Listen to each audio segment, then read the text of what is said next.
2월 12일 베스트픽 주요 뉴스입니다. 오늘 저희가 살펴볼 건요, 한편의 정치 논평인데요. 이재명 정부를 투쟁과 진보라는 아주 강렬한 구도로 묘사하고 있어요. 과연 어떤 논리로 이런 이야기를 만들어내는지 지금부터 슬라이드를 보면서 하나씩 뜯어보겠습니다. 자, 이 논평이 어떤 순서로 이야기를 풀어가는지 한번 볼까요? 먼저 아주 치열한 정치 싸움 얘기부터 시작해서 정부가 민생이라는 카드로 어떻게 맞서는지를 보여주고요. 그 다음엔 미래 경제 그리고 글로벌 전략까지 쭉 훑어본 다음에 이 논평이 진짜 하고 싶은 말이 뭔지 그 핵심 메시지를 마지막에 정리해 볼 겁니다. 저희가 이렇게 좀 깊이 있게 파고드는 분석들 앞으로도 계속 보고 싶으시다면요. 지금 바로 구독과 좋아로 한 번씩만 눌러주세요. 정말 큰 힘이 됩니다. 이 논평은요, 시작부터 딱 그림을 그려줘요. 정부가 앞으로 나아가려고 하는데 그때마다 사법부랑 거대 야당이라는 뭐랄까 거대한 벽 두 개가 딱 가로막고 있다. 이런 주장인 거죠. 바로 이 구도가 이 논평 전체를 끌고 가는 핵심적인 설정이라고 보시면 됩니다. 자, 이 문장 한번 보세요. 정말 강렬하죠? 이 논평이 사법부를 비판하면서 인용한 건데요. 예전 12.3 내란 사건 판결을 보면서 죄는 반역인데 형량은 무슨 자범 수준이냐고 꼬집는 거예요. 그러니까 이렇게 중요한 국가적 사건에 대한 판결이 국민들 생각과는 너무 동떨어져 있다는 그 비판을 이 한마디에 꾹꾹 눌러 담은 거죠. 그리고 그냥 말로만 하는 게 아니라 바로 이 데이터를 근거로 듭니다. 보세요. 특검이 똑같이 15년을 구형했는데 결과는 어땠나요? 한 명은 23년, 다른 한 명은 7년. 완전히 다르죠.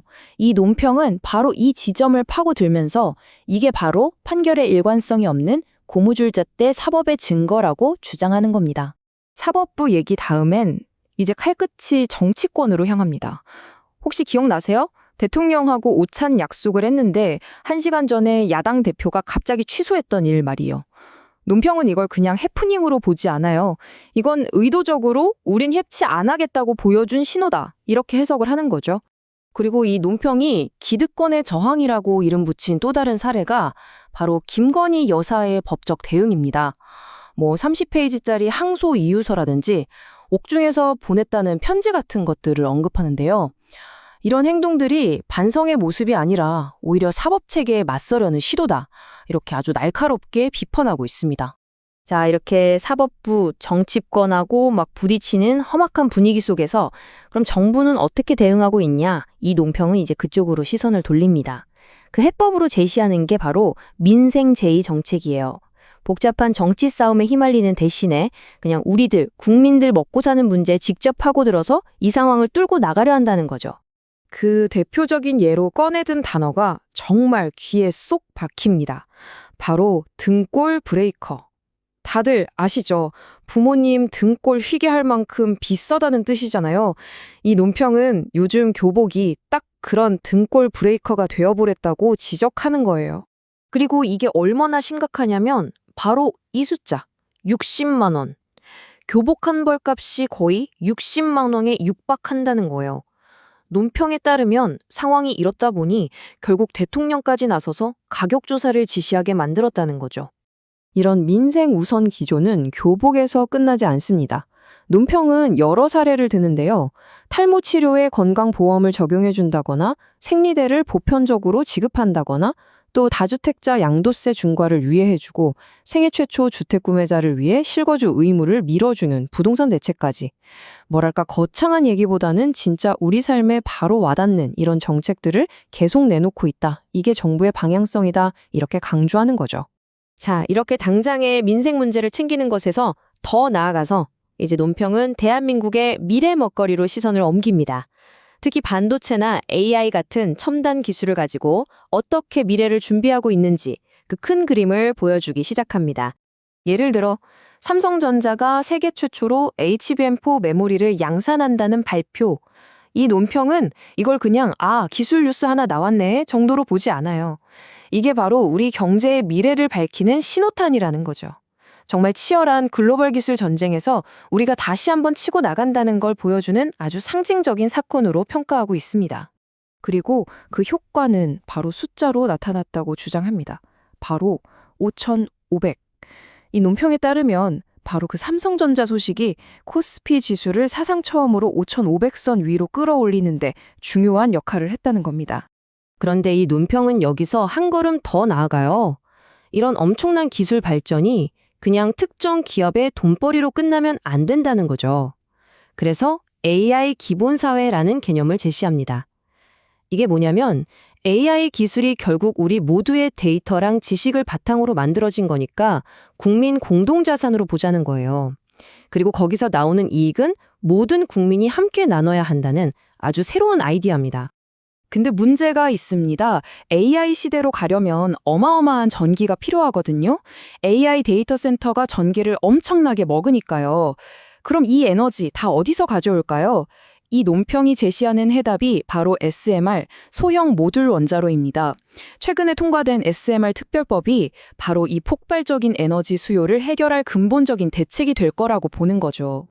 자, 이제 논평은 카메라를 줌아웃해서 우리나라 밖, 세계 무대로 시야를 넓힙니다. 이렇게 복잡하게 얽힌 국제관계 속에서 정부가 어떻게 줄타기를 하고 있는지, 또 K컬처 같은 우리의 힘을 어떻게 활용하고 있는지 보여줍니다. 논평이 묘사하는 지금 세계는 정말 한치 앞을 내다보기 힘든 곳입니다.